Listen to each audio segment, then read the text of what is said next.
Imagine this. A single parking ticket that doesn't just test your wallet, it tests the room. Morning light slips through stained glass and lays pale ladders across the benches. Marble clicks under careful shoes. A paper cup of coffee breathes steam by the door. The clerk calls the next case, and the soft hum of conversation thins. Judge Caprio looks up, steady, cordial, the calm center of a busy tide. A woman steps to the microphone in a dark, expensive coat. Diamonds catch the light when she lifts her chin.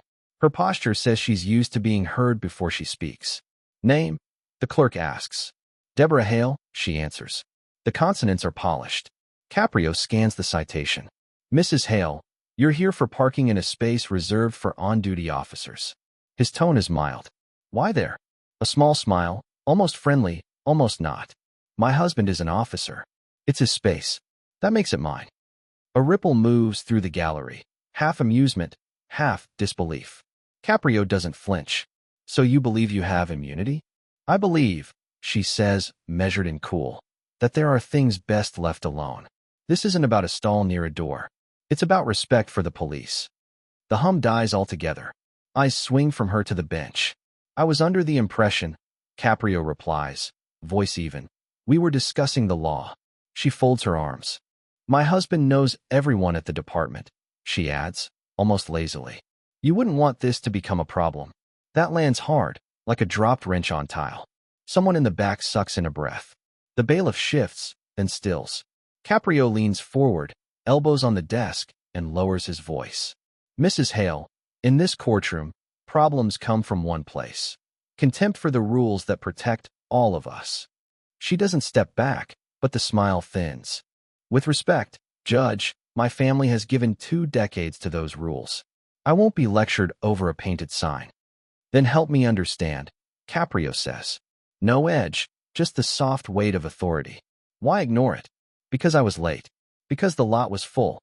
Because my husband was on shift and I was delivering his spare gear. A shrug. Because it was empty. The judge nods once. Empty doesn't mean free. A beat passes. You can hear the faint buzz of the lights, the slow creak of a bench as someone settles in. She tilts her head, diamonds winking. With everything officers face, we're here, arguing over a parking space.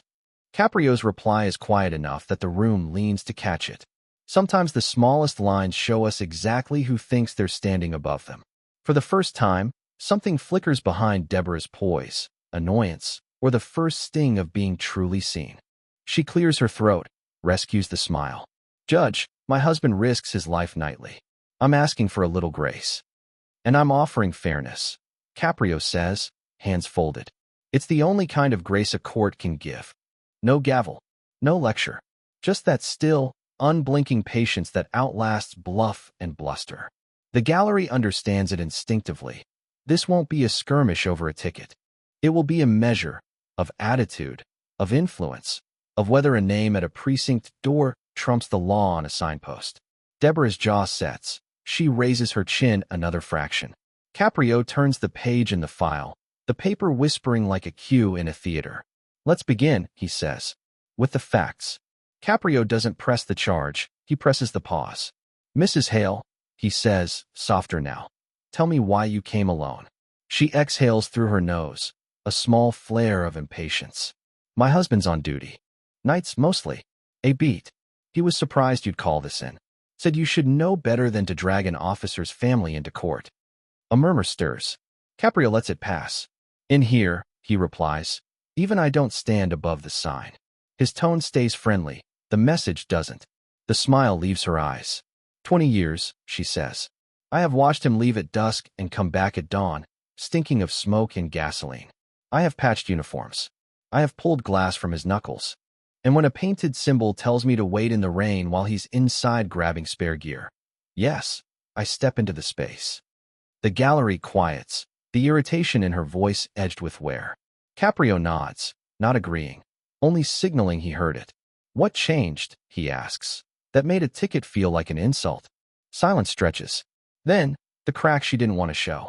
Last fall, she says, eyes steady on the bench, internal affairs. A complaint. Excessive force. No body cam footage that showed anything but a blur. He was pulled off the street for 6 weeks. News trucks outside the house. Strangers pointing in the grocery store. They cleared him. No apology followed. She swallows, the diamond at her ear trembling. Since then, every rule feels like a finger in his chest. In my chest. Caprio's voice lowers. And this space was a line, she finishes. I crossed it so something, anything, would stop telling us we don't belong. He studies her for a long moment. No agenda sits in his face. Only that practiced stillness that gives people room to finish what they started saying. You aren't the first person to confuse defiance with dignity, he says gently. One protects you. The other dares the world to hit back. Her jaw tightens. You think I'm arrogant. I think you're tired, Caprio answers. And when tired people get proud, it looks like contempt. She looks down, then up again, the fight tempered by something older than pride.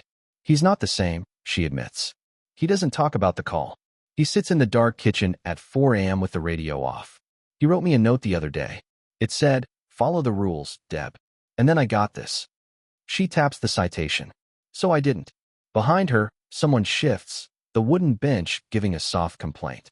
Caprio's gaze drops to the file. You could have asked for a supervisor, he says. You could have left a message on my clerk's desk. You chose the line. She meets his eyes, unblinking. Because lines are all that ever push back. Caprio lets that sit, then tilts his head. I'll ask you one more thing. When you stood there, key in the ignition, did you picture every other spouse who walks by that sign? The rookie's wife with a toddler in the back seat? The sergeant's mother with a cane? Did you picture them deciding the rule was theirs to bend, too? Her answer takes a moment. When it comes, it's quieter. No, I pictured my husband's badge. And not the city under it, he says, not unkindly. Something in her posture softens. Not surrender, but recognition. I didn't come here for a sermon, she says. You won't get one, Caprio replies. You'll get a record, but I won't write it until I understand everything it leaves out. He closes the file with a careful thumb. Tell me about last fall. Not the cameras. Him. She looks past the bench, seeing a kitchen no one else can see. He stopped laughing, she says. That's the whole report. She draws a breath. And I started speaking for both of us.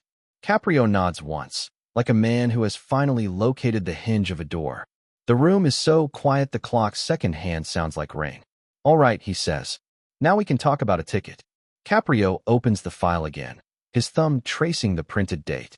This citation, he says slowly, was logged at 7:42 a.m. by Officer P. Hale. He looks up. That's your husband's signature, isn't it? The color drains from her face. Yes, she whispers. But he didn't write it. He wouldn't. The gallery stirs, soft coughs, a shifting bench. Caprio doesn't raise his voice. It's his badge number, his log, his handwriting. He turns the page toward her. Would you like to explain that to me? Her breath catches. No, she says finally. Because I can't. Then maybe I should show you the patrol video, Caprio offers. Her head snaps up. No. Why not? Because I already know what's on it. She stares at the floor. I know what he said. Caprio's tone stays even. Say it aloud. The pause stretches so long that even the air seems to wait.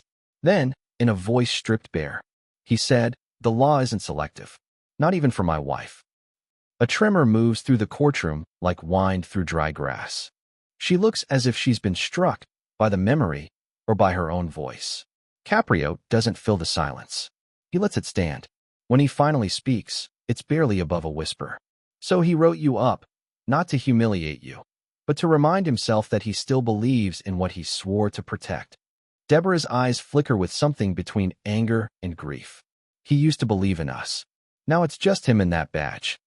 He's trying to hold on to the last thing no one can take from him, Caprio says. His integrity. She laughs once, brittle and short. Integrity doesn't warm the house at night. No, Caprio replies, but it keeps a man from freezing inside it. She looks away, blinking fast. The hard shell she carried in here, status, defiance, pride, starts to fracture, one quiet crack at a time. You think he did this to teach me something? I think, Caprio says, he did it because the only way he could teach himself was to live by the rule, even when it hurt. Her voice drops to a whisper. He didn't even tell me. He just left the ticket on the windshield. Caprio folds his hands. Sometimes love doesn't arrive as comfort. Sometimes it comes as a line we're not supposed to cross. Her shoulders tremble. You make it sound noble, but it's cruel. It's both, he admits. The noble parts of life usually are. The room stays hushed. No coughs, no movement, just the steady breathing of 50 strangers who've forgotten they're in traffic court.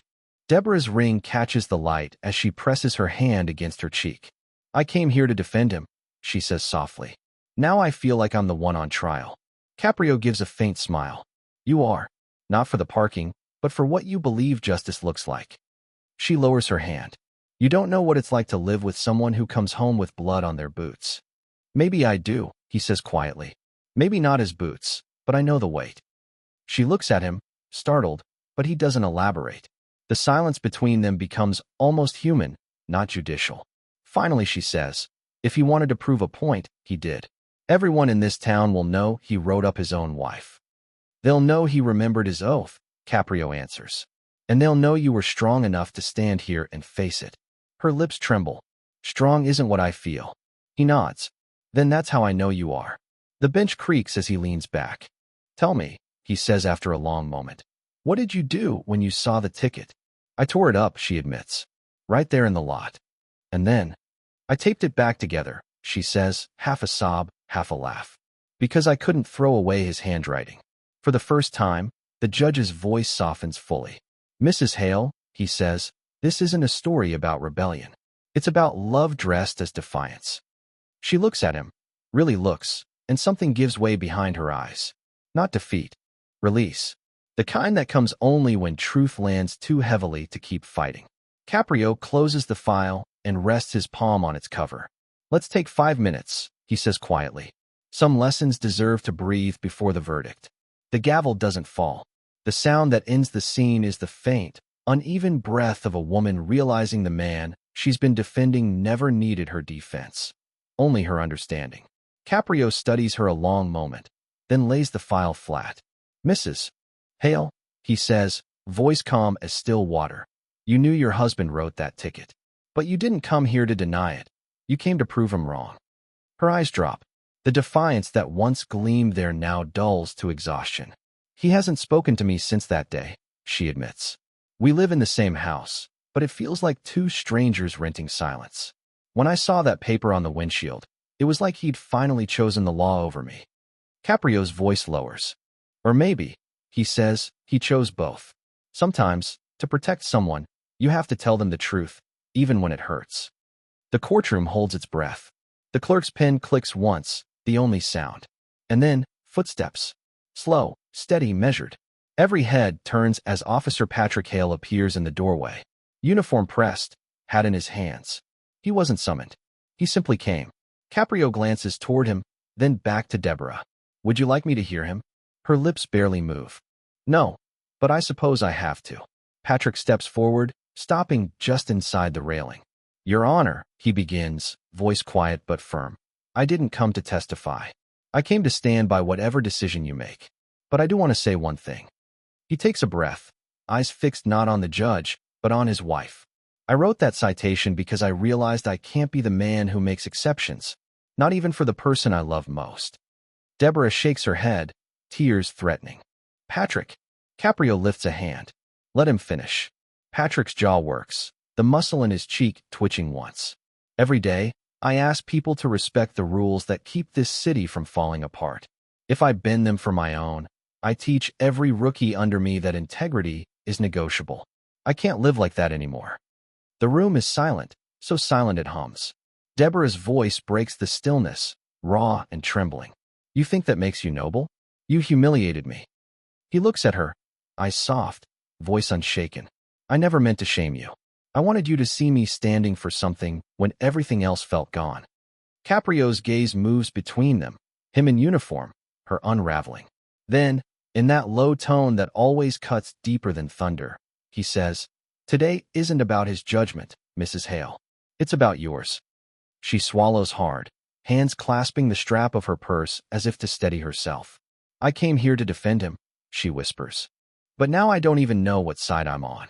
Caprio answers gently. The right side doesn't need a defender. It just needs a witness. Her breath trembles out of her. Patrick takes one more step forward, slow, deliberate. For a heartbeat. The two of them are framed in the same line of sunlight falling across the floor.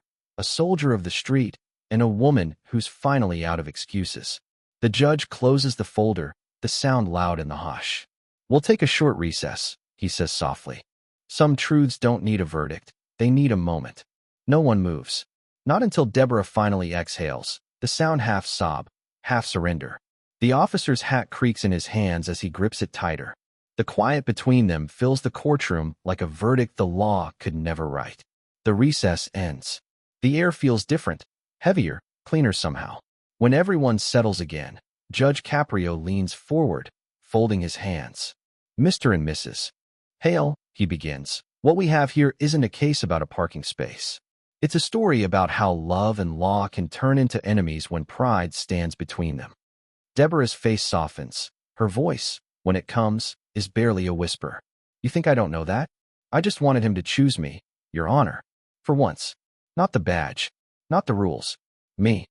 Patrick doesn't flinch. His words are calm, deliberate, stripped of defensiveness.